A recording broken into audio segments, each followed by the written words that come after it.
اگر کسی کے چہرے کو دیکھ کے پہچاننا ہے تو آپ کو آنکھوں کا استعمال کرنا پڑے گا، کسی شے کو اگر چکھنا ہے تو آپ کو زبان کا استعمال کرنا پڑے گا، لیکن ایسا نہیں ہے کہ آپ آنکھوں کا کام کان سے لے لیں، کانوں کا کام ہاتھوں سے لے لیں۔ ملاحظہ کریے گا کہ زبان کا کام ہاتھوں سے لے لیں، ہاتھوں کا کام زبان سے لے لیں۔ جو جس کا کام ہے، زبان اپنا کام کرتی ہے، آنکھیں اپنا کام کرتی ہیں، کان اپنا کام کرتے ہیں، ہاتھ اپنا کام کرتے ہیں۔ تو اسی طریقے سے آپ نے دیکھا ہوگا، کبھی ہاتھوں میں لڑائی ہوتے نہیں دیکھا ہوگا، کبھی کانوں میں لڑائی ہوتے ہوئے نہیں دیکھا ہوگا، کبھی آنکھوں کو لڑتے ہوئے نہیں دیکھا ہوگا، کبھی زبان کو لڑتے ہوئے نہیں دیکھا ہوگا۔ یعنی ان جتنی بھی جو نعمتیں ہیں اس میں کبھی آپ کو کسی میں لڑائی ہوتے ہوئے نہیں دیکھا ہوگا۔ اب سوال یہ ہے کہ ان میں لڑائی کیوں نہیں ہوتی ہے؟ اس لیے کہ ان کا انتخاب اللہ نے کیا ہے، اس کا انتخاب اللہ نے کیا۔ اللہ نے جو کام دے دیا یہ وہ کام کر رہے ہیں۔ پتہ چلا کہ اللہ جس کا انتخاب کرتا ہے اس میں اختلاف نہیں ہوتا ہے، بندے جس کا اختلاف کرتے ہیں، بندے جس کا انتخاب کرتے ہیں وہاں اختلاف ہوتا ہے۔ صلوات پڑھے بر محمد والے۔ اللہ جو انتخاب کرے گا، اب ہماری ذمہ داری ہے کہ ہم آنکھوں سے دیکھیں کہ وہ قرابت دار کون ہے، کانوں سے سنیں کہ قرابت دار کون ہے، تو وہ پہچاننے کے لیے ہمارے پاس ساری چیزیں ہیں۔ تو کل یہاں تک بات ہوئی تھی کہ اللہ کے رشتہ دار نہیں ہوتے لیکن اللہ کے قرابت دار ہوتے ہیں۔ ہم جب نیت کرتے ہیں کہ قربت اللہ، تو اس کا مطلب کیا ہوا کہ ہم اللہ کے قریب ہونا چاہتے ہیں۔ وضو کے لیے بھی یہ ہے کہ ہم نیت کرتے ہیں قربت اللہ، یعنی جو بھی نیک اعمال ہم کریں گے جب نیت کرتے ہیں تو اس کا مطلب ہی یہ ہے کہ ہم اللہ کے قریب ہونے کے لیے ہے۔ تو اللہ یہ تو طے ہو گیا کہ قربت اللہ جب ہم زبان سے اپنے دہراتے ہیں تو یہ طے ہو گیا کہ اللہ کے قرابت دار ہوتے ہیں۔ وہ الگ بات ہے کہ پوری دنیا اللہ سے قرابت داری کا رشتہ جوڑ رہی ہے، اور وہ الگ بات ہے کہ اللہ کسی سے جوڑ چکا ہے۔ اللہ پوری دنیا اپنی قرابت داری کا دعویٰ کر رہی ہے کہ ہم اللہ کے قریب ہیں، لیکن اللہ کسی کو بتا چکا ہے کہ ہم کس کے قریب ہیں، اور جو جس کے جتنا زیادہ قریب ہوتا ہے اس کی تمام چیزوں پہ اس کو اتنا ہی اختیار ہوتا ہے۔ مثال کے طور پہ ایک بیٹا اپنے باپ کے زیادہ قریب ہوتا ہے، ایک بھائی اپنے بھائی کے زیادہ قریب ہوتا ہے، ایک بھتیجا اپنے چچا کے زیادہ قریب ہوتا ہے، تو ان کی جتنی بھی چیزیں ہیں سب پہ اس کا اختیار ہوتا ہے۔ اب ہمیں یہ دیکھنا ہے کائنات اللہ کی ہے، زمین اللہ کی ہے، آسمان اللہ کا ہے، سورج اللہ کا ہے، چاند اللہ کا ہے، ستارے اللہ کے ہیں، سب کائنات اللہ کی ہے۔ اب جو اللہ کے زیادہ قریب ہوگا، بھئی جنت اللہ کی ہے، کوثر اللہ کا ہے، جو اللہ کے زیادہ قریب ہوگا اللہ کی ہر شے پہ اس کا حق ہوگا، اختیار ہوگا۔ اب ہم نے کائنات میں دیکھا، اب کوئی کسی کی کتنی ہی تعریف کرے، ہم نے تو نہیں دیکھا کسی کو سورج پلٹاتے ہوئے، ہم نے تو نہیں دیکھا کسی کو سورج پلٹاتے ہوئے، ہم نے تو نہیں دیکھا کسی کو چاند کے 2 ٹکڑے کرتے ہوئے، ہم نے تو نہیں دیکھا کسی کے دروازے پہ ستارے کو آتے ہوئے، ہم نے تو نہیں دیکھا کسی کو مردے کو زندہ کرتے ہوئے، ہم نے تو نہیں دیکھا کسی کو جانور سے کلام کرتے ہوئے، ہم نے تو نہیں دیکھا کسی کو ہوا کو سلام کرتے ہوئے، ہم نے تو نہیں دیکھا کسی کو کعبے میں دیوار میں در بن کے آتے ہوئے۔ یہی تو وہ شخصیتیں ہیں۔ اب یہ سارے اختیار ہیں۔ اب آپ خود دیکھیے کہ جوانان جنت کا سردار کسے بنایا؟ بھئی جنت اللہ کی ہے، لیکن قریب تو یہ ہے، ساقی کوثر کنہیں بنایا؟ کوثر اللہ کا ہے، ساقی کوثر تو انہیں بتایا۔ اب ضروری یہ تھا کہ جو اللہ کے قریب ہیں، تو مصطفیٰ نے جیسے سارے پیغام دیے ہیں کہ نماز کا پیغام دیا، روزے کا پیغام دیا، حج کا پیغام دیا، زکوٰۃ کا پیغام دیا، جب سارے پیغام مصطفیٰ نے دیے تو یہ بھی ضروری تھا کہ مصطفیٰ سب کو بتا کے جائیں کہ اللہ کے قریب کون ہے۔ تو مصطفیٰ نے کبھی چادر میں بلا کے بتایا یہ ہے ایک مرتبہ اور بابا جوالن صلوات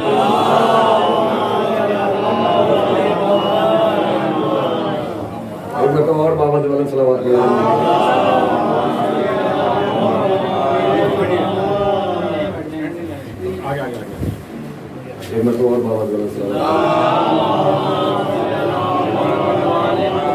اللہ نے تو اختیار دیا تو مصطفیٰ کے لیے ضروری تھا کہ ان کو بتائیں کہ جو اللہ کے سب سے زیادہ قریب ہیں۔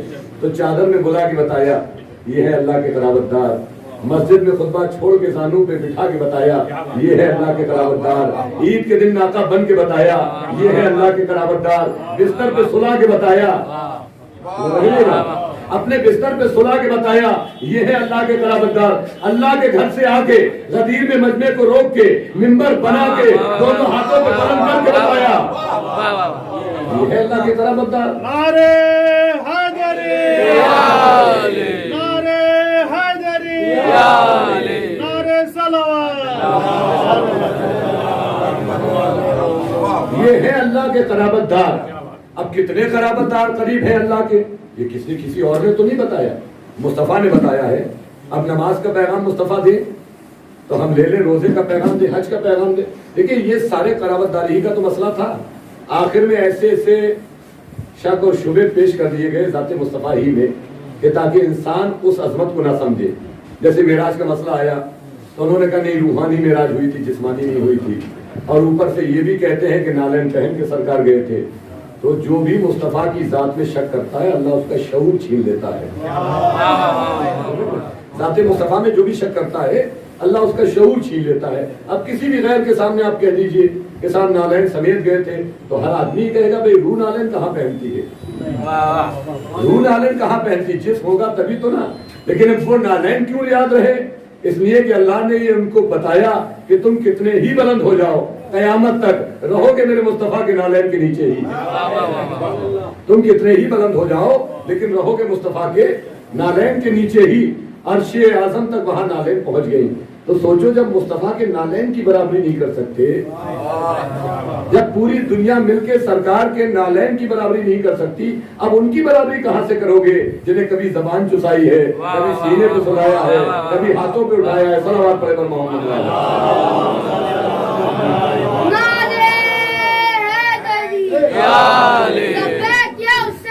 لبیک یا حسین لبیک یا حسین لبیک یا حسین باوفا باوفا یا عباس یا عباس باوفا باوفا یا عباس یا عباس نعرہ حیدری آوازیں بلند سے جواب.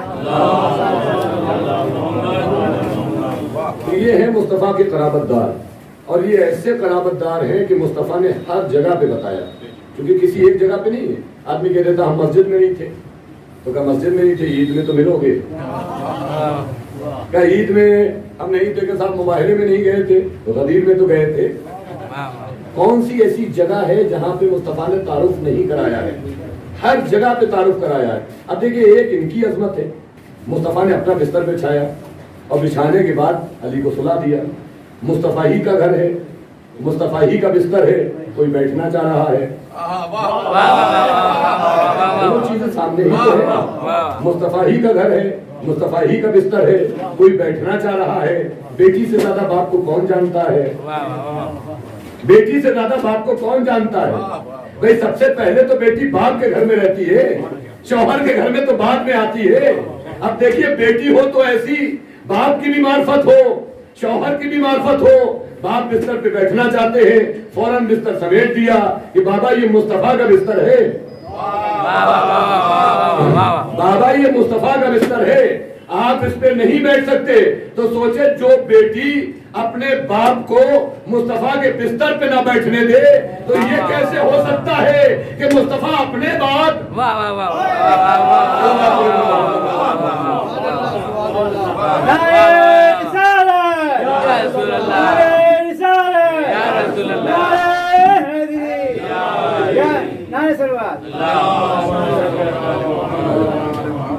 ایک مرتبہ اور محمد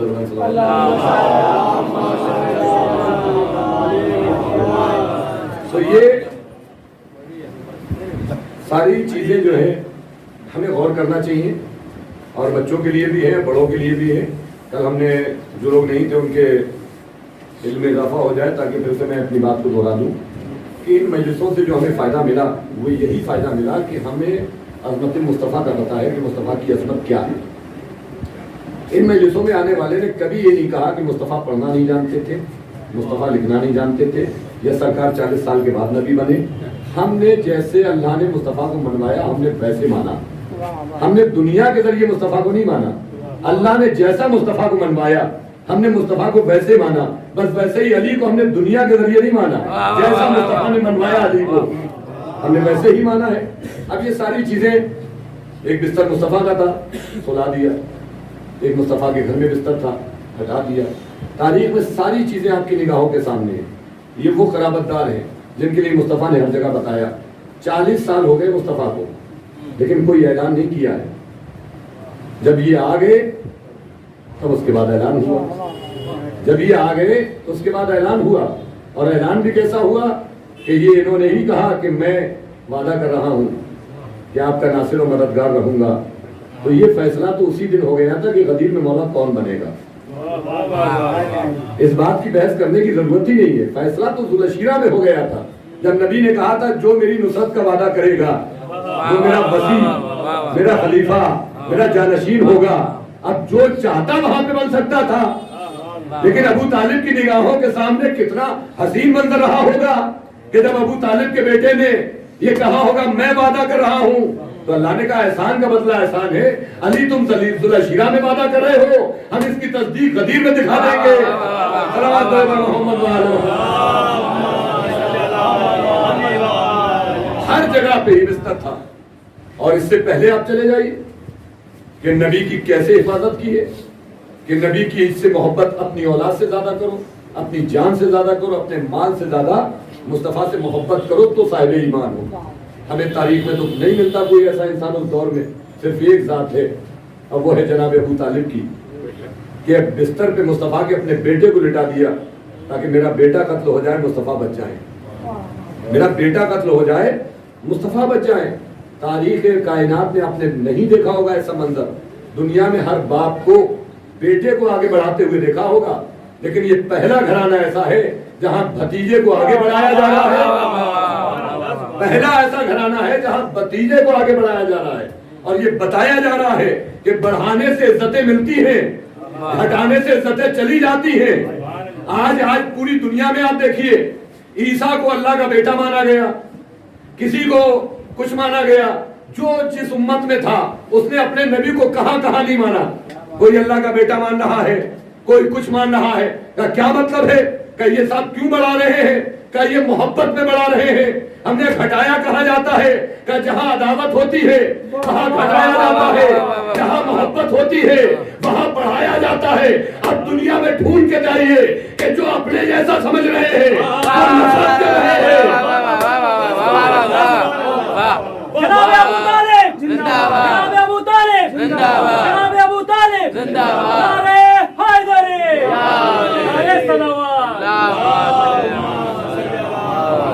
جو نبی کو اپنے جیسا کہہ رہے ہیں وہ گھٹا رہے ہیں، اس لیے کہ نفرت میں گھٹایا جاتا ہے۔ اور اتنے بڑے پڑھے لکھے حافظ قرآن ہیں، اگر حافظ قرآن صحیح سے ہوتے تو قرآن میں دیکھ لیتے کہ آپ نے نہیں، اللہ نے کہا ہے، کبھی مزمل کہا ہے، کبھی مدثر کہا ہے، کبھی طٰہٰ کہا ہے، کبھی یاسین کہا ہے۔ یہ فضل ہمارے نبی کو ہے، ہر نبی کو اللہ نے قرآن میں نام لے کے بلایا ہے، کبھی نوح کہا ہے، کبھی عیسیٰ کہا ہے، کبھی موسیٰ کہا ہے۔ یہ فضل مصطفیٰ کو ہے، کبھی مزمل کہا، کبھی مدثر کہا، کبھی طٰہٰ کہا، کبھی یاسین کہا ہے۔ یہ شرم مصطفیٰ کو ہے، اور دونوں چیزیں قرآن میں رکھی، مزمل بھی کہا، مدثر بھی کہا، اور بشر بھی کہا۔ لیکن بچوں کے لیے پیغام ہے، بشر بھی کہا ہے سرکار کو، مزمل بھی کہا ہے، مدثر بھی کہا ہے، طٰہٰ بھی کہا ہے۔ اب یہ سمجھ میں نہیں آتی بات کہ مزمل کیوں کہا اور بشر کیوں کہا، مدثر کیوں کہا اور بشر کیوں کہا۔ کہ دیکھیے بشر اس لیے کہا کہ خدا نہ سمجھو، بشر اس لیے کہا کہ خدا نہ سمجھو، مزمل اس لیے کہا اپنے جیسا نہ سمجھو۔ بھائی مزمل اس لیے کہا اپنے جیسا نہ سمجھو، بشر اس لیے کہا کہ خدا نہ سمجھو۔ لیکن جن کی سمجھ ہی نہیں ہے، بھائی سمجھ تو جبھی ملتی ہے جب عشق مصطفیٰ دل میں ہوتا ہے، شعور جب ملتا ہے جب مصطفیٰ کی عظمت ہوتی ہے۔ اب میں بڑا آسان مثال آپ کے سامنے پیش کر دوں۔ ہمارا یہ جسم ہے، جب تک روح ہے آپ جو کھائیں گے جسم کو فائدہ ملے گا۔ روح بدن میں ہے، جو چیز بھی آپ استعمال کریں گے، جو بھی کھائیں گے وہ اس بدن کو مضبوط بنائے گی۔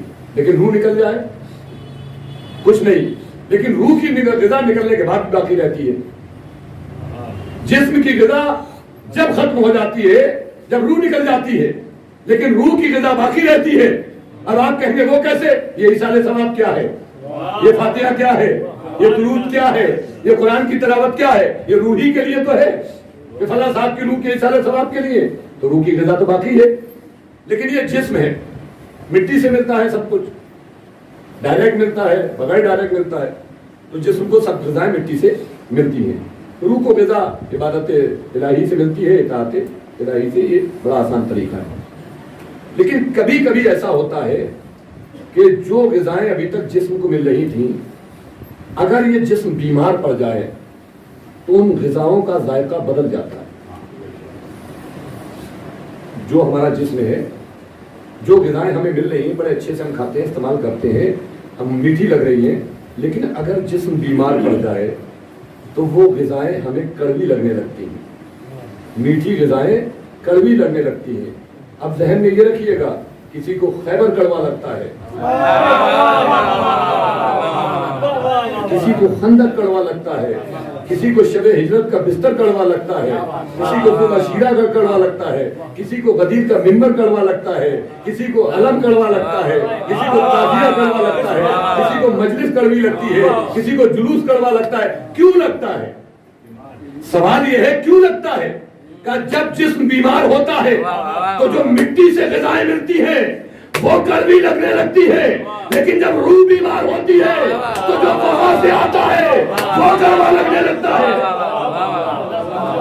روح بیمار ہوتی ہے، جب روح بیمار ہوگی تو جو چیز بھی وہاں سے آئے گی وہ کڑوی لگنے لگے گی. کبھی عظمت مصطفیٰ کڑوی لگے گی، کبھی سب کچھ کڑوا لگے گا. لیکن اللہ نے کہا تمہارے کڑوے لگنے سے کچھ نہیں ہوتا، اس لیے کہ آپ دیکھیں تو صحیح کہ ان کا مقام کتنا عظیم ہے. اور جب جسم بیمار ہو گیا تو اچھی خاصی شے کڑوی لگنے لگی. اور جب روح بیمار ہوئی، اب مثال میں آسان طریقے سے آپ کو اور دے دوں. مثلا یہاں کوئی صاحب آئے، جبکہ ہوا نہیں، کئی لوگ کہیں کہ صاحب مولانا ممبر سے جھوٹ بول رہے ہیں. ایک مثال جو ہے قریب، جبکہ مثال بھی ہم آپ کے نہیں دیتے ہیں. دنیا میں کوئی ایسی شے نہیں ہے کہ جس سے آل محمد کی مثال دی جا سکے. کوئی دنیا میں ایسی شے نہیں ہے جس سے آل محمد کی مثال دی جا سکے. اب کوئی صاحب آئے کسی گھر پہ ناشتے ہوئے اور انہوں نے آج وہ لوگ کہتے ہیں کہ صاحب کہاں لکھا ہے، فلاں کتاب میں لکھا ہے. ہماری ابھی بھی ایک بچہ کہہ رہا ہے، وہ کہہ رہے کہاں کتاب میں لکھا ہے. تو کسی کتاب کو آپ دکھائیے، سمجھ میں نہیں ہے. جب قرآن کا سمجھ میں نہیں آتا کتاب کا سمجھ میں کیا آئے گا؟ مثلا ساری آیتیں یاد ہیں لیکن مصطفیٰ یاد نہیں ہے، اس سے کیا ہونا ہے؟ اب وہ آئے ناشتے بیٹھے اور انہوں نے کہا کہ سب لوگ بڑے مزے میں کھا رہے ہیں. ایک صاحب ہیں وہ بڑا منہ بنا کے کھا رہے ہیں. انہوں نے کہا نہیں حضور آپ، ارے یہ سیب ہمیں کڑوا لگ رہا ہے. تو ان کا دوسرا دے دیجیے. دوسرا دیکھا انہوں نے، یہ بھی کڑوا لگ رہا ہے. ان کا تیسرا پھل دے دیجیے، کیلا. بولی یہ بھی مجھے اچھا نہیں لگ رہا آج. تو ایک صاحب پڑھ رہا، انہوں نے ہاتھ پہ ہاتھ رکھا. ان کا آپ کو سب کچھ کڑوا لگے گا. بولے کیوں؟ تو آپ کو تو بڑا تیز بخار لگا ہوگا، آپ کو تو بہت تیز اس وقت بخار چڑھا ہوا ہے، اور جب تک یہ بخار چڑھا رہے گا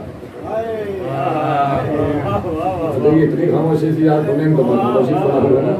اور میں چیخ پکار کا عادی نہیں ہوں. چیخ پکار میدان جنگ میں ہوتی ہے. چیخ پکار جو ہوتی ہے وہ میدان جنگ میں ہوتی ہے، لیکن کسی درس اور کسی کلاس میں چیخ پکار نہیں ہوتی ہے. وہاں اطمینان ہوتا. پھر ہم نے چیخ پکار کرنے والوں کو نہیں مانا ہے، ہم نے تو انہیں مانا ہے جن کے چہرے کو دیکھ کے بھی لوگ کہتے ہیں کہ ایسے چہرے دیکھ رہے ہیں کہ پہاڑ اپنی جگہ سے ہٹ جائے، تو ان کو مانا ہے. بہرحال اب انہوں نے کہا کہ بخار چڑھا ہے تو یہ سب کچھ آپ کو کڑوا لگے گا. سب کچھ قرآن میں ہے، لیکن جب تک بغض علی کا بخار سوار رہے گا. قرآن میں سب کچھ ہے، جب تک بغض علی کا بخار رہے گا، جب تک آپ کی کچھ بھی سمجھ میں نہیں آئے گا. اب کچھ لوگ یہ کہتے ہیں ہمیں قرآن میں دکھائیے، کچھ یہ بھی کہتے ہیں ہمیں دکھائیے کس آیت میں، ہمیں دکھائیے کس سورے میں. بھئی دیکھنے کے لیے رکنا پڑتا ہے، دیکھنے کے لیے ٹھہرنا پڑتا ہے، دیکھنے کے لیے رکنا پڑتا ہے، دیکھنے کے لیے ٹھہرنا پڑتا ہے. اب اس کی میں آسان مثال دے دوں. ایک صاحب کو کلکتہ دیکھنا تھا، ٹھیک ہے. اب وہ آئے اور پلین سے سفر کر کے گزر گئے. کیا دیکھے گا کلکتہ؟ کلکتہ دیکھے گا؟ نہیں دیکھے گا. ایک صاحب آئے راجدھانی سے سفر کر کے گزر گئے. انہیں درمیان کرے ہمیں تو پتہ نہیں چلا کون سا اسٹیشن کہاں پہ تھا. گزر گئے تو بڑے بڑے جو اسٹیشن ہیں وہ ان کو نظر آ جائیں گے. ایسے کہتے ہیں قرآن میں نماز تو سمجھ میں آتی ہے، روزہ تو سمجھ میں آتا ہے، یہ سب چیزیں سمجھ میں نہیں آتی. بہت چیزیں سمجھ میں نہیں آتی. ایک صاحب آئے کلکتہ میں، رکے آرام سے، اسٹیشن پہ اترے اور انہوں نے ایک رکشہ کیا اور اس آٹو رکشے سے یا جو پیدل والا ہے ہر جگہ دیکھ رہے ہیں یہ دھرم تلہ ہے اور یہ بازار ہے، یہ بازار ہے، یہ گول کوٹی ہے. سب دیکھا. دونوں میں فرق کیا تھا؟ کہا ان کی اسپیڈ اتنی تیز تھی،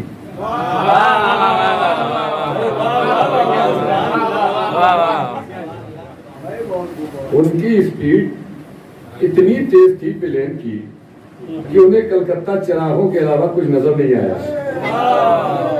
اندازہ کریں نا، ان کی اسپیڈ اتنی تیز تھی کلکتہ چراغوں کی طرح کچھ نظر نہیں آیا. یہ بیچارے ہر قدم پہ رک رہے تھے، ہر قدم پہ ٹھہر رہے تھے، رک کے ٹھہر کے سارا مارکیٹ، سارا بازار سمجھ میں آ گیا.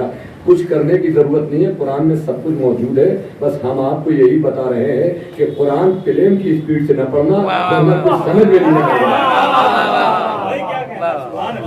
قرآن پلین کی اسپیڈ سے نہ پڑھنا ورنہ کچھ سمجھ میں نہیں آئے گا. رک کے ٹھہر کے پڑھو گے. اور آپ کی اور ہماری حیثیت کیا ہے؟ ارے جس قرآن میں اللہ مصطفیٰ سے کہہ رہا ہے کہ میرے حبیب قرآن کو بڑے ٹھہر کے پڑھو، بڑے ٹھہر کے پڑھو، یہ لفظ کیوں استعمال کیا گیا؟ کہ یہ مصطفیٰ کے لیے نہیں ہے، یہ امت کے لیے ہے کہ جب ٹھہر کے پڑھو گے تو غدیر کا رکنا بھی سمجھ میں آئے گا. صلوات پڑھے پر محمد و علیہ.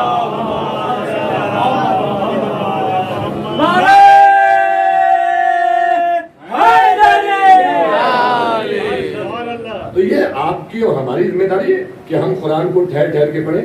دیکھ قرآن میں سب سے آسان لفظوں میں بیان کر دیا. جیسے آپ جیسے ہی قرآن کا آغاز کریں گے سورہ حمد کے بعد، بسم اللہ الرحمن الرحیم، الف لام میم ذالک الکتاب لا ریب فیہ ھدی للمتقین. یہ کتاب وہ ہے جس میں شک و شبے کی کوئی گنجائش نہیں ہے، لیکن شرط لگا دی یہ ہدایت تو ہے لیکن متقی کے لیے ہے. یہ ہدایت تو ہے متقی کے لیے. نبی نے کیا کہا؟ میں دو چیزیں چھوڑ کے جا رہا ہوں، ایک قرآن، ایک اہل بیت. تو جو قرآن کا مزاج ہے وہی اہل بیت کا ہوگا، جو قرآن کا مزاج ہے وہی اہل بیت کا ہوگا. قرآن کے لیے شرط ہے کہ متقی ہو، یہ اس کے لیے ہدایت ہے. اب علی کیا ہے؟ علی کیا ہے؟ کہ علی امام المتقین ہے. اب جو متقی ہوگا علی اس کی سمجھ میں آئیں گے، جو صاحب ایمان ہوگا. اب ہم نے کہا صاحب ایمان کسے کہتے ہیں؟ کہ یہ کسی بازار میں نہیں ملتا ہے، کسی دکان میں نہیں ملتا ہے، کسی مکان میں نہیں ملتا ہے. کہاں ملے گا؟ سرکار سے پوچھو کہاں ملے گا. ہم نے سب جگہ تلاش کیا، ہمیں کہیں نظر نہیں آیا. لیکن ایک ایسی جنگ دیکھی، ایک ایسی جنگ دیکھی جہاں ایمان مل گیا. ایک ایسی جنگ دیکھی جہاں ایمان مل گیا. وہ کون سی جنگ تھی؟ سارے لوگ مل کے چندہ کر کے کسی پہلوان کو لے کے آئے تھے. لیکن آج بھی ہو رہا ہے، بڑے بڑے ملک جانے کس کس کو چندہ کر کے لے کے آتے. تو وہ بھی مزاج وہی تھا، چندہ کر کے لے کے آئے تھے. اب وہ آیا تھا اور اس نے آنے کے بعد کہا تھا کہ تم نے مجھے مار دیا تو تم غازی کہلاؤ گے، میرے ہاتھوں سے مر گئے تو شہید کہلاؤ گے. اب مزاج دیکھیے، نہ شہید ہونے کے لیے تیار ہے اور نہ غازی بننے کے لیے تیار ہے. اور جو غازی بنے ان پہ شک کر رہے ہیں، جو غازی بنے ان پہ شک کر رہے ہیں. تو موقع تو سب کو دیا تھا، لیکن قرابت داروں کا پتہ چلے گا یہاں پہ کہ کون کتنا قریب ہے. اب وہ آ کے بار بار کہہ رہا ہے، اور قرآن یہ کہہ رہا ہے کہ یہ وہاں پہ کہہ رہے تھے کہ آج تو اللہ نے بھی ہمیں مروا دیا اور مصطفیٰ نے بھی مروا دیا. یہ قرآن کی فکرے ہیں کہ آج ہمیں کہاں لا کے پھنسوا دیا انہوں نے. ہمارے بچے اکیلے ہیں اور کوئی اگر ایسا راستہ مل جاتا ہم تو نکل جاتے. یہی تو اللہ کا نظام ہے، ہر بار راستے سے نکلے ہو. یہ ہے فکرے کہ ہمیں راستہ مل جاتا. راستہ لوگ کہہ رہے کہ صاحب خندق کھدوائی تھی اس کے لیے تھوڑی کھدوائی تھی. خندق اس کے لیے نہیں کھدوائی تھی، خندق بڑے بڑوں کے لیے کھدوائی تھی. کیونکہ نبی تو مزاج سے واقف تھے نا کہ یہ تو سب کوئی پہاڑ پہ جانے والا ہے، کوئی کہیں جانے والا ہے، لہذا خندق کھدوا دی. اب اس کا خطرہ نہیں تھا لیکن دوسروں کو اپنا خطرہ زیادہ تھا. اب آ کے وہ کھڑا ہوا، بجائے اس کے کہ نبی سے کہیں کہ حضور ہم جا رہے ہیں، بجائے اس کے فوراً کہہ رہے کہ حضور یہ اتنا بڑا پہلوان ہے کہ ایک مرتبہ پتہ نہیں آنکھوں دیکھا. ویسے رپورٹر بھی کہتے ہیں کہ آنکھوں دیکھی خبر ہے، اور یہ آنکھوں دیکھی خبر بتا رہے تھے یہ آنکھوں دیکھی خبر بتا رہے اتنا بڑا پہلوان ہے کہ ایک مرتبہ اس کا مقابلہ ڈاکوؤں سے پڑ گیا تھا، تو تنہا اس نے ایک اونٹنی کے بچے کو سپر بنایا اور سب کو بھگا دیا، اور یہ بھی موجود تھے، تو یہ بھی موجود تھے بھائی، خود کہہ رہے ہیں کہ اس کا مقابلہ پڑ گیا تھا، ہم نے آنکھوں سے دیکھا تنہا اور سارے لوگوں کو بھگا دیا۔ تو دو ہی چیزیں ہیں، یا تو آپ بھاگنے والوں میں سے تھے، ان دو چیزوں کے علاوہ تیسری چیز نہیں ہو سکتی، یا تو آپ بھاگنے والوں میں سے تھے یا اس کے ساتھ موجود تھے، یا بھاگنے والوں میں سے تھے یا اس کے ساتھ موجود تھے۔ اب یہ کہہ رہے ہیں، دیکھیے وہی ہوتا نا کہ اگر روح بیمار نہ ہوتی اور بغض علی کا جالا نہ پڑا ہوتا تو مصطفیٰ سے کہتے یا رسول اللہ ارے یہ کتنا بڑا بہادر ہے، ہمارے پہلو میں تو وہ بیٹھا ہے،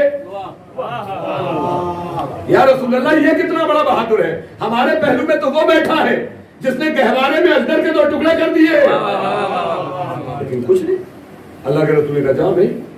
لیکن اب چونکہ مولا علی چلے، سب کو پتا ہے، کہیں بھی آپ دیکھیں سرکار کی حیات میں ایسے فقرے آپ کو نہیں ملیں گے جو طہارت والی زبان ہے، جس سے قرآن سنا گیا، جس سے آیتیں سنی گئی، جس سے حدیث سنی گئی، سب کچھ اس زبان سے اسلام لیا، لیکن کہیں ایسے جملے نہیں ملے جو یہاں پہ ملے۔ کیا کہا؟ کون ہے جو اس بھونکنے والے کے مقابلے میں جائے؟ یہ سنتے رہتے ہیں اور پڑھتے رہتے، کون ہے اس بھونکنے والے کے مقابلے میں جائے؟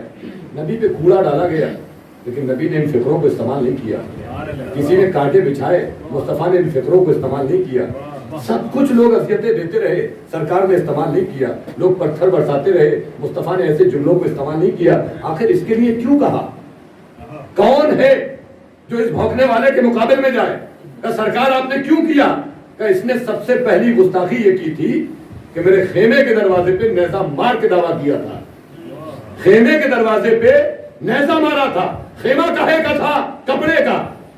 ارے وقتی طور میں اگر کسی میدان میں نبی کپڑے کا خیمہ بنا لے اور اگر کوئی اس دروازے پہ جا کے گستاخی کرے،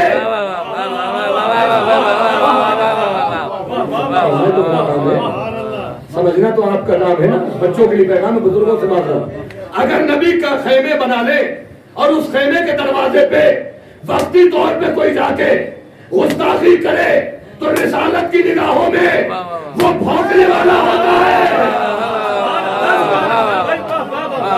رسالت کی نگاہوں میں وہ بھونکنے والا ہوتا ہے۔ اب اگر کوئی اس دروازے پہ گستاخی کرے جس پہ جبرائیل بھی آتے ہیں، مصطفیٰ سلام کرتے آتے ہیں، رحمتیں بھی آتی ہیں، برکتیں بھی آتی ہیں، صلوات پڑھے پر محمد یہ ہے سرکار کی عظمت۔ ٹھیک ہے، مولا گئے تو سرکار نے کیا فرمایا؟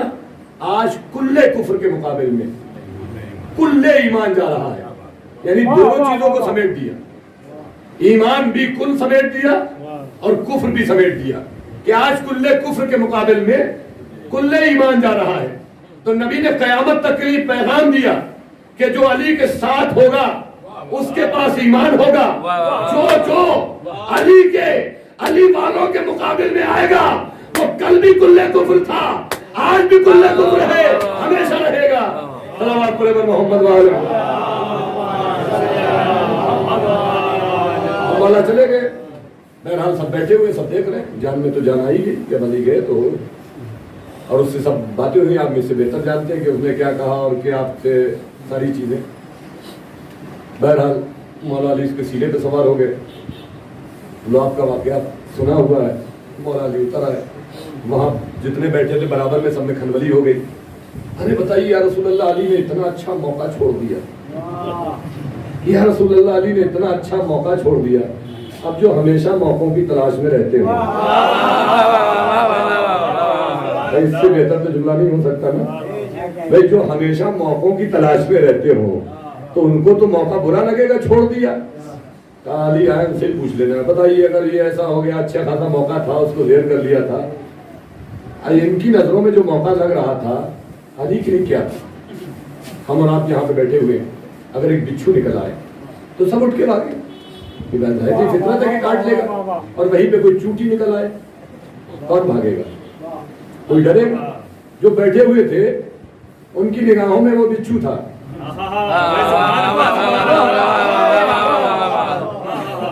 جو وہاں بیٹھے ہوئے تھے نا ان کے لیے وہ بچھو تھا, تڑپ رہے تھے پتہ نہیں کب ڈنگ مار دے گا. ابو طالب کے بیٹے کے لیے چونٹی سے زیادہ نہیں تھا, جب چاہوں گا میں دوں گا. ابو طالب کے بیٹے کے لیے چونٹی سے زیادہ نہیں تھا, جب چاہوں گا میں دوں گا. سر قلم کیا لے کے چلے, یہاں تک تو ہوتی گنجائش.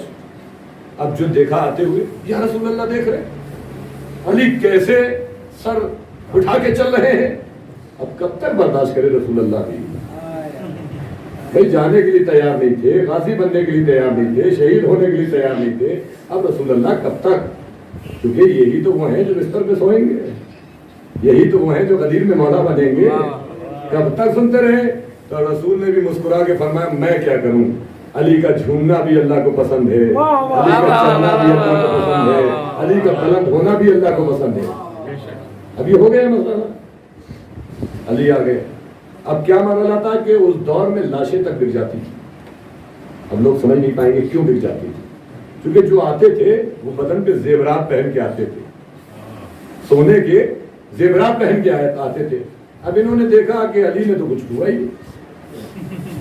اب پورا وہ لدا ہوا سونے سے, اب چیمے گوئیاں کر رہے ہیں, کہیں تو بیچ دیں, مل کے ان سے بیچ دیں. ارے جو مرے ہوئے لاشوں کا کاروبار کرتے ہوں,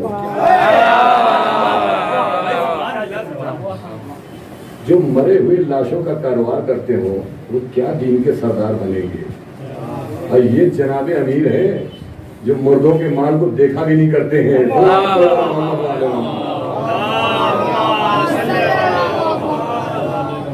یہ جناب امیر ہیں, یہ کیا مردوں کے مال کو دیکھا کریں گے. اور یہ دیکھیے کہ یہ علی کی شرافت ہی تو تھی. دنیا میں کہیں بھی چلے جائیے, کسی قاتل کے رشتہ دار مقتول کے رشتہ دار قاتل کی تعریف نہیں کرتے ہیں, لیکن یہ علی کا نفس ہے, علی کی شرافت ہے کہ مرنے والے کی بہن بھی کہہ رہی ہے کہ تیرا قاتل بھیا کوئی شریف النفس ہے. یہ کیا کم بات ہے, یہ چھوٹے جملے نہیں ہیں علی کے لیے, یہ معمولی ہم لوگ پڑھ کے گزر جاتے اور سن لیتے, لیکن سوچے کتنا بڑا مقام ہے مولا کا اور کتنا بڑا مرحلہ ہے. کہاں سے علی, اگر یہاں پہ مولا علی نہیں ہوتے تو کیا ہوتا. بھئی ہمیں کوئی یہ تھوڑی ہے کہ آپ کوئی بھی لے کے آئیے, مثال کے طور کسی کی شخصیت کو لے کے آئیے کہ بھئی یہ علی کے برابر ہے, کہیں نبی نے کہا ہو کہ یہ علی کے برابر ہے, ہم سب کو مانتے ہیں. ایسا نہیں ہے کہ ہم کسی کا انکار کر رہے ہیں. ارے جب 1,24,000 نبی مان لیے ہم نے, بھئی 1,24,000 نبی مان لیے ہم نے, اور دیکھے بھی نہیں ہے, گنے بھی نہیں ہے, مان لیے. کیوں مان لیے؟ مصطفیٰ نے کہا ہے. ہم مصطفیٰ کے کہنے سے 1,24,000 نبی جو قوم مان سکتی ہے, تو کیا وہ وفادار صحابہ کو مصطفیٰ کے کہنے سے نہیں مانیں گے؟ ہر وفادار صحابی ہماری آنکھوں کا اجالا ہے. ہر وفادار صحابی کا ہم کل بھی احترام کرتے تھے, آج بھی کرتے, ہمیشہ کرتے رہیں گے. اور صحابہ وہ ہیں جو عرش کے تارے ہیں. صحابہ تو قرآن کے پارے ہیں, لیکن در اہل بیت پہ آ جائیں تو ہمارے ہیں.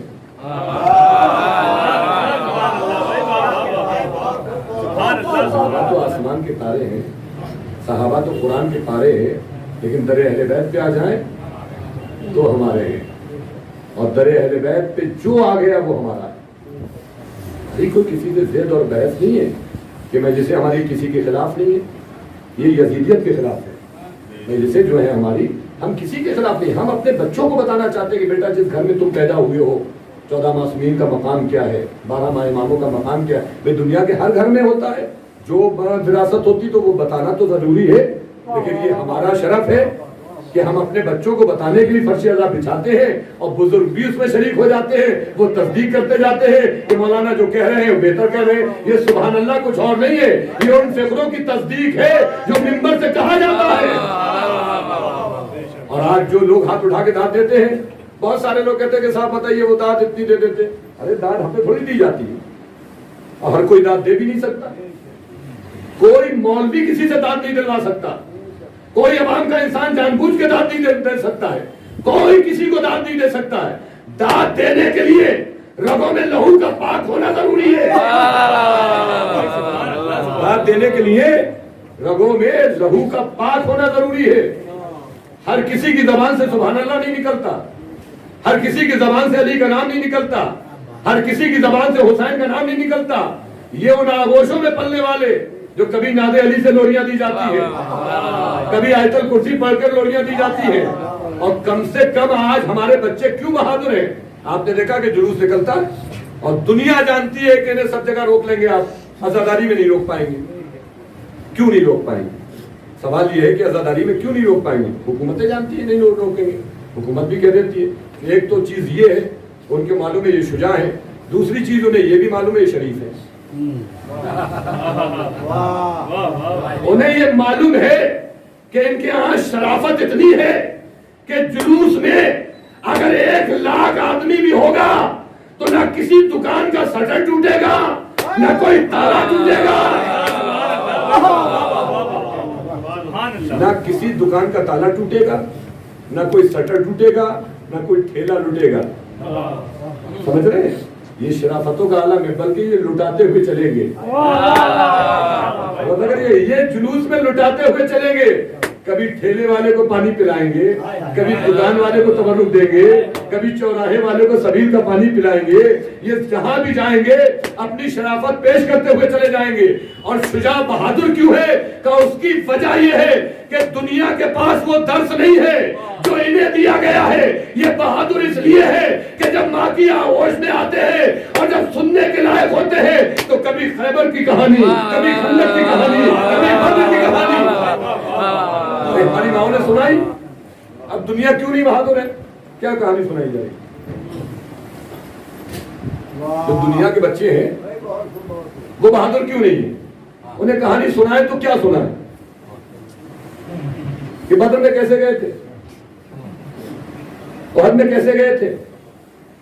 کہانی وہی سنائی جاتی ہے جہاں حقیقت ہوتی ہے۔ اور دنیا کی آج جیسے مجلس میں بہت سارے لوگ کہتے ہیں کہ صاحب لوگ سو رہے ہیں سنا رہے ہیں، ایسا تھوڑی ہے۔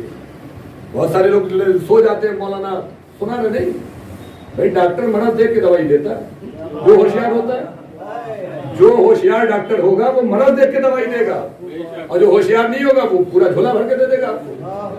اب وہ آپ سمجھ رہے پورا جھولا بھرا ہوا ہے، وہ جھولے میں بھر کے دے دے گا جو 100 روپے کی 1000 ٹیبلٹ ملتی ہے، اور اچھا ڈاکٹر ایک ٹیبلٹ دے گا، آپ کو کچھ کرنے کی ضرورت نہیں ہے۔ اب میں آسان مثال دے دوں کہ جیسے آپ جاگ رہے سن رہے ہیں، آپ کے گھروں میں، یہ تو اہل بیت کا ذکر ہے، گھروں میں مائیں بچوں کو سلانے کے لیے کہانی سناتی ہیں۔ گھروں میں بچے مائیں بچوں کو سلانے کے لیے کہانی سناتی ہیں۔ کب تک کہانی سناتی ہے؟ جب تک بچہ ہوں ہاں کرتا رہتا ہے۔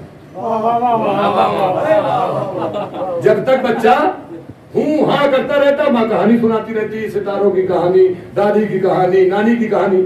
ادھر بچے نے ہوں ہاں بند کری، کہانی ختم۔ بتائیے کسی گھر میں کہ بچہ سو رہا ہے ماں کہانی سنا رہی ہے، بچہ سو رہا ہے پھوپھی کہانی سنا رہی ہے، بچہ سو رہا ہے دادی کہانی سنا رہی ہے۔ کب تک؟ جب تک ہوں ہاں باقی رہتی ہے۔ اب یہ بھی سمجھ میں نہیں آتا ہمیں، جب دنیا کی جھوٹی کہانیاں بغیر ہوں ہاں کے نہیں سنائی جاتی ہے تو اہل بیت کے سچے بغیر سبحان اللہ کے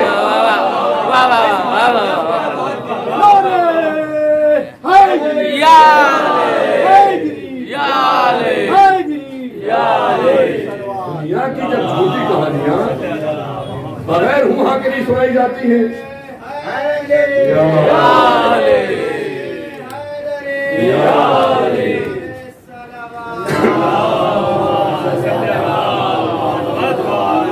جب دنیا کی جھوٹی کہانیاں بغیر ہوں ہاں کے نہیں سنائی جاتی ہیں تو اہل بیت کے سچے فضائل بغیر بولے بغیر سبحان اللہ کی کیسے سنائے جائیں گے؟ لیکن یہ یاد رکھیے گا، یہ جب سنتا ہے انسان تو اس کی روح جوان ہو جاتی ہے۔ اہل بیت کے فضائل کیونکہ ہماری طرف سے تھوڑی یہ بلند ہوئے، ان کو اللہ نے بلند کیا۔ آج چونکہ مجھے کہا گیا جناب سکینہ مولا غازی عباس کے مسائل کے، تو چند جملے ذرا فضائل کو سن لیں مولا عباس کے۔ بہت سارے فضائل آپ سنتے رہتے ہیں۔ مولا عباس سقائے سکینہ بھی ہیں، باب المراد بھی ہیں، حجاب زینب بھی ہیں۔ جس علی نے کائنات سے کچھ نہیں مانگا اس نے عباس مانگا۔ آپ سوچیں جس علی نے کائنات سے کچھ نہیں مانگا اس نے عباس مانگا ہے۔ دوسرا شرف کیا ہے مولا عباس کا؟ جبرائیل جس کا جھولا جھلائیں اسے حسن اور حسین کہتے ہیں۔ لیکن پڑھے لکھے لوگوں کا مجموعہ ہے، سائنس لوگ بیٹھے ہیں۔ جبرائیل جن کا جھولا جھلائیں انہیں حسن اور حسین کہتے ہیں۔ اور حسن حسین جس کا جھولا جھلائے، جبرائیل جس کا جھولا جھلائے اسے حسن حسین کہتے ہیں، حسن حسین جن کا جھولا جھلائے اسے عباس کہتے ہیں۔ دوسرا جملہ سنیے، رات کے اندھیرے میں کافر جسے مصطفیٰ سمجھے اسے علی کہتے ہیں، جن کے اجالے میں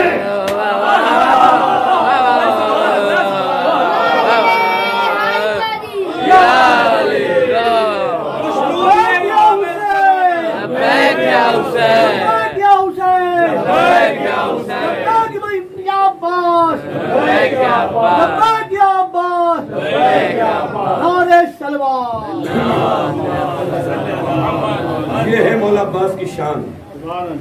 شب ہجرت رات کے اندھیرے میں کافر جسے مصطفیٰ سمجھے اسے علی کہتے ہیں، دن کے اجالے میں صفین کے میدان میں دشمن سورج نکلتے ہوئے سورج میں جس کو علی سمجھے اسے عباس کہتے ہیں۔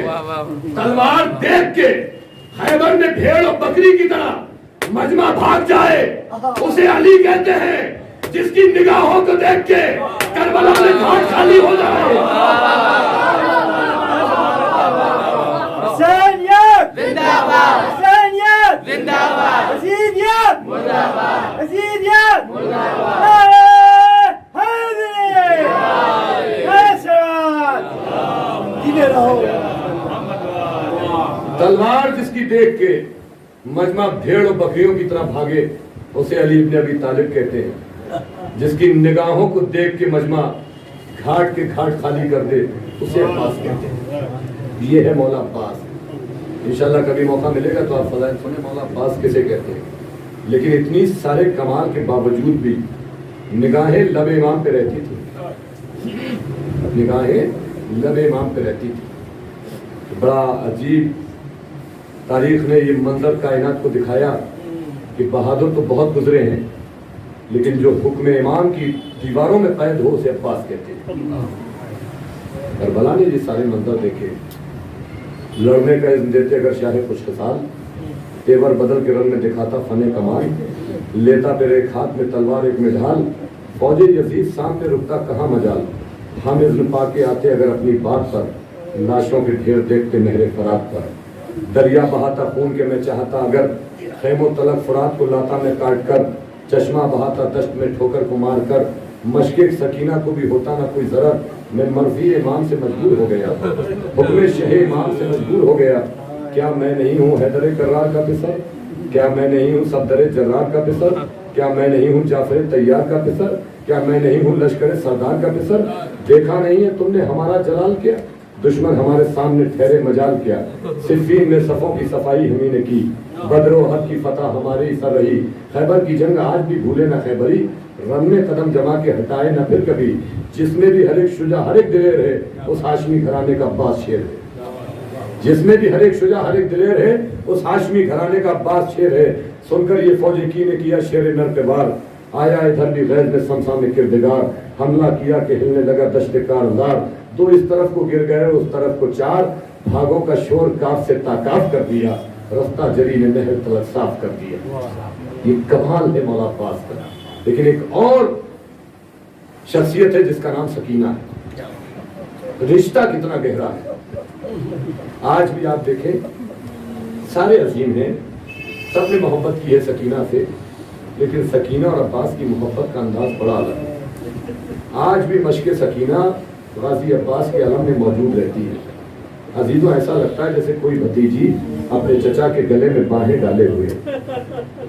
آج بھی اللہ آپ کو کوئی غم نہ دے سوائے غم مظلوم کربلا کہ آپ کی آباد کلام ہونے لگی۔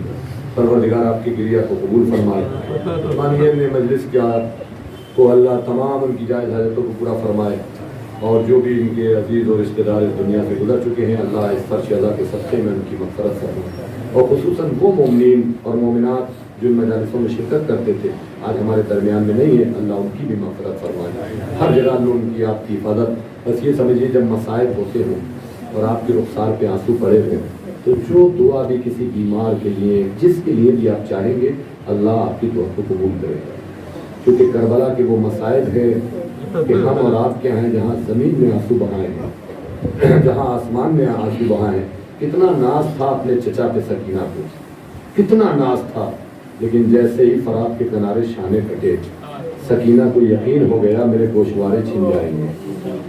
بڑا آسان ہے پڑھ دینا اور سن لینا عزیزوں، جب جناب سکینہ کو اونٹ کی ننگی پشت پہ باندھا گیا تھا، رسیوں سے جکڑ دیا گیا تھا، اور بچی چیخ کے کہتی تھی چچا عباس میرا بدن زخمی ہو رہا ہے، چچا عباس میرا بدن زخمی ہو رہا ہے، کیسے سنا ہوگا مولا عباس نے؟ اور یہی وجہ تھی کہ نیزے پہ بہت مار مولا عباس کے سر کو چڑھایا گیا، لیکن مولا عباس کا سر نیزے پہ نہیں رکا۔ کیوں نہیں رکا؟ کہ جس بیٹی کو سینے پہ سلاتے تھے نگاہوں کے سامنے اسے اونٹ کی ننگی پشت پہ رسیوں سے باندھ دیا گیا تھا۔ تو سب کے سر کے نیزہ پہ تھے، مولا عباس کا سر کہاں تھا؟ ملتا روایتوں میں یہ ہے کہ گھوڑے کی گردن میں باندھ دیا گیا۔ عزیزو ایک بار کبھی بستر پہ جا کے سوچئے گا، چونکہ میں وضاحت تو نہیں کر سکتا، نہ میرے پاس ایسے الفاظ ہیں، بس یہ سوچئے گا کہ گھوڑے کی گردن میں مولا عباس کا سر ڈالا کیسے گیا ہوگا۔ اللہ اکبر، اللہ اکبر، جسے علی نے نماز شب میں مانگا تھا، اللہ مجھے ایک ایسا بیٹا دے دے جو کربلا میں میرے حسین کی حفاظت کرے، صرف اس مقصد سے مانگا تھا۔ اور یہی وجہ ہے کہ ملتا یہ ہے کہ راستے میں ہر کسی نے مولا عباس کو پوچھا ہے، جس نے بھی پوچھا مولا عباس کو پوچھا۔ ایک شخص آتا ہے سید سجاد سے کہتا مولا سر نیزہ پہ سب کے سر ہیں، لیکن آپ کے چچا عباس نے کیا کربلا میں ساتھ نہیں دیا؟ مولا فرماتے ایسا نہ کہو، ہمارے چچا کے تو شان قلم ہو گئے کربلا میں۔ کہ پھر نوکر نیزہ پہ چچا کا سر نہیں ہے؟ کہ وہ دیکھ گھوڑے کی گردن میں میرے چچا کا سر ہے۔ تو اس نے پوچھا کہ گھوڑے کی گردن میں کیوں ہے؟ کہ یہ تو خود جا کے چچا سے معلوم کر لے۔ تو مولا سید سجاد کے ساتھ چلا تو دور نگاہوں سے بھتیجے کو آتے ہوئے دیکھا، ابھی تک آنکھیں کھلی تھی، مولا سجاد کی دیکھ کے آنکھیں بند ہو گئی، ہاتھوں کو جوڑ کے کہتے چچا میں تازیانوں کا شکوہ کرنے نہیں آیا ہوں، چچا میں ہتھکڑی بیڑیوں کی شکایت کرنے نہیں آیا ہوں، بلکہ چچا یہ شخص مجھے لے کے آیا ہے، اس لیے میں آپ کے پاس آیا ہوں کہ اس کو بتا دیجئے کہ آپ کا سر نوکر نیزہ پہ کیوں نہیں ہے۔ ایک مرتبہ لبِ عباس سے آواز آئی کہ جب بھی مجھے نیزے پہ چڑھایا گیا کبھی میں نے زینب کو بے-ردا دیکھا، کبھی ام کلثوم کو بے-ردا دیکھا، جن بیویوں کے پردے کی حفاظت کا میں انتظام کر کے چلا تھا، جب میں انہیں بے-ردا دیکھتا ہوں تو عباس کی غیرت یہ گوارا نہیں کرتی ہے۔ اللہ اکبر۔ اور کس ماں کے بیٹے ہیں مولا عباس؟ آپ جانتے ہیں جب مدینے، بس دو چار جملے مصائب کے رد کے لیے میں یہاں لے کے آ رہا ہوں، جب مدینے سے مولا حسین نکل رہے تھے تو ام البنین مولا حسین کے پاس آئی تھی کہ بیٹا ایک لمحے کے کچھ دیر کے لیے عباس کو میرے حوالے کر دو۔ ام البنین عباس کو لے کے کہاں گئی تھی؟ روضہ رسول پہ۔ کہا بیٹا بیٹھ جاؤ، بیٹھے۔ کہا میرے لال ایک ہاتھ روضہ رسول پہ رکھو، رکھ دیا، ایک ہاتھ میرے سر پہ رکھو، رکھ دیا۔ پھر پوچھا عباس یہ بتاؤ کہ تمہارا ایک ہاتھ کہاں ہے؟ اماں روضہ رسول پہ۔ دوسرا ہاتھ کہاں ہے؟ اماں آپ کے سر پہ۔ میرے لال تمہیں روضہ رسول کی بھی قسم ہے، تجھے اپنے ماں کے سر کی بھی قسم ہے، بیٹا جب تک یہ ہاتھ سلامت رہے میرے زینب کی چادر سلامت رہے، بیٹا جب تک یہ ہاتھ سلامت رہے، جب تک میری زینب کی چادر سلامت رہے۔ جب ابن زیاد کے دربار میں قافلہ پہنچا ہے نا، اور جب جناب مختار کو لایا گیا تھا اور کہا تھا کہ دیکھو تمہارا امیر کا سر آیا ہے، مختار نے جب آنکھیں مل کے دیکھا تھا تو ایک مرتبہ دیکھ کے انگڑائی لی تو ہاتھوں کی ہتھکڑیاں پیروں کی بیڑیاں ٹوٹ گئی تھی۔ وقت قریب تھا کہ تلوار سے ابن زیاد کا سر قلم کر لیتے تو پیچھے سے ہتھکڑیوں بیڑیوں کی آواز آئی، بھائی مختار جنگ نہ کرنا۔ جب پلٹ کے دیکھا تو ایک قیدی ہے جس کے ہاتھوں میں ہتھکڑیاں ہیں، پیروں میں بیڑیاں ہیں، گلے میں خاردار توق ہے، اس کے پہلو میں ایک بچی کھڑی ہوئی ہے۔ آپ بھی صاحب اولاد ہیں، آپ کی بھی بیٹیاں ہیں، اللہ سلامت رکھے آپ کی بیٹیوں کو۔ اس کے پہلو میں ایک بیٹی کھڑی ہوئی، بچی کھڑی ہوئی ہے جس کے کانوں سے خون ٹپک رہا ہے، رخساروں پہ تماچوں کے نشان ہیں، کرتے کا دامن جلا ہوا ہے۔ تو جناب مختار نے سب سے پہلا سوال یہ کیا، مولا یہ بتائیے یہ بچی کون ہے؟ مولا یہ بتائیے یہ بچی کون ہے؟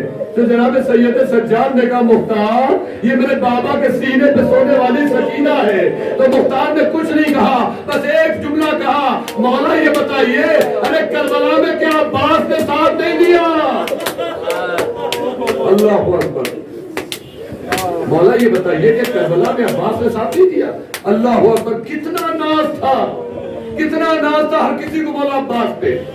اور جب یہ زندان شام قافلہ پہنچ گیا تو تو ہر صبح و شام جب بھی کہانی ہوتی تھی تو عباس کا ذکر ہوتا تھا. لیکن عزیزوں مولا عباس کو دنیا ہی کو نہیں ام البنین کو بھی بہت یقین تھا. 3 چھوٹی چھوٹی خبریں بناتی تھی نا تو مٹا دیتی تھی, میرے بچوں میں تمہیں نہیں روؤں گی بلکہ میں تو اس کا ماتم کروں گی جن کی ماں اس دنیا میں نہیں. اور ام البنین بس آخری جملہ ہے. ام البنین ہمیشہ یہ کہتی کہ میرے لال عباس اور میرے شیر عباس, میرے گھنگریلے بال والے عباس, میرے شیر عباس, میرے لال عباس, میرے لال تیری ماں کو یہ کبھی یقین نہیں ہوتا بیٹا تو مارا گیا. میرے لال مجھے یقین نہیں ہوتا ہے کہ تو مارا گیا بیٹا, آج تک مجھے یقین نہیں ہوتا تو مارا گیا. لیکن عباس ایک ایسی جگہ ہے جہاں ام البنین کو یقین کرنا پڑتا ہے کہ بیٹا تو مارا گیا. میرے لال جانتا ہے کہ جب میری نگاہ زینب کے بازوؤں پہ جاتی ہے اور جب میں دین کے نشان دیکھتی ہوں تو مجھے یقین کرنا پڑتا ہے کہ بیٹا اگر تو ہوتا تو زینب کے بازوؤں میں کوئی رسل نہ باندھتا. انا للہ و انا الیہ راجعون.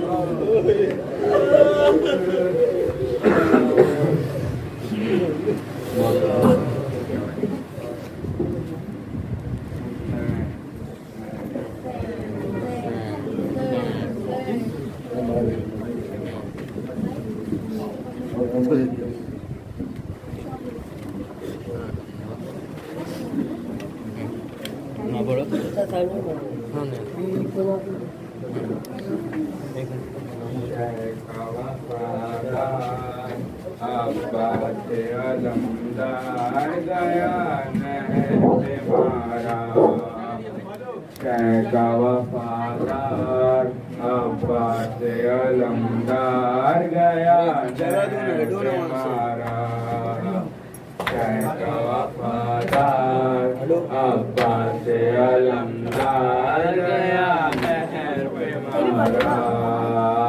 مومن تو غمخوار فوج کا سردار گیا نہر پہ مارا, شہ کا وفادار عباس علمدار گیا نہر پہ مارا, شہ کا وفادار عباس علمدار گیا نہر پہ مارا. امید لگائے تھے اسی مشق و علم سے, بچے نے ڈالے ہو گئے عباس کے غم سے. امید لگائے تھے اسی مشق و علم سے, بچے نے ڈالے ہو گئے عباس کے غم سے. ہے حشر کے آثار وہ دین سے سوار گیا نہر پہ مارا, شہ کا وفادار عباس علمدار گیا نہر پہ مارا, شہ کا وفادار عباس علمدار گیا نہر پہ مارا. سوکھے ہوئے کوزے میں لیے پھرتے تھے در در, دیکھا ہی نہیں جاتا تھا یہ پیاس کا منظر. سوکھے ہوئے کوزے میں لیے پھرتے تھے در در, دیکھا ہی نہیں جاتا تھا یہ پیاس کا منظر. جینا ہوا دشوار عباس نامدار گیا نہر پہ مارا, شہ کا وفادار عباس علمدار گیا نہر پہ مارا, شہ کا وفادار عباس علمدار گیا نہر پہ مارا. شہ کہتے تھے اللہ مجھے صبر عطا کر, روتے رہے عباس کے ہاتھوں کو اٹھا کر. شہ کہتے تھے اللہ مجھے صبر عطا کر, روتے رہے عباس کے ہاتھوں کو اٹھا کر. اب ہوگا نہ دیدار جس سے ہم کو پیار گیا نہر پہ مارا, شہ کا وفادار عباس علمدار گیا نہر پہ مارا, شہ کا وفادار عباس علمدار گیا نہر پہ مارا. اس جیسے علمدار کا ثانی نہ ملے گا, عباس نہ آئیں گے تو پانی نہ ملے گا.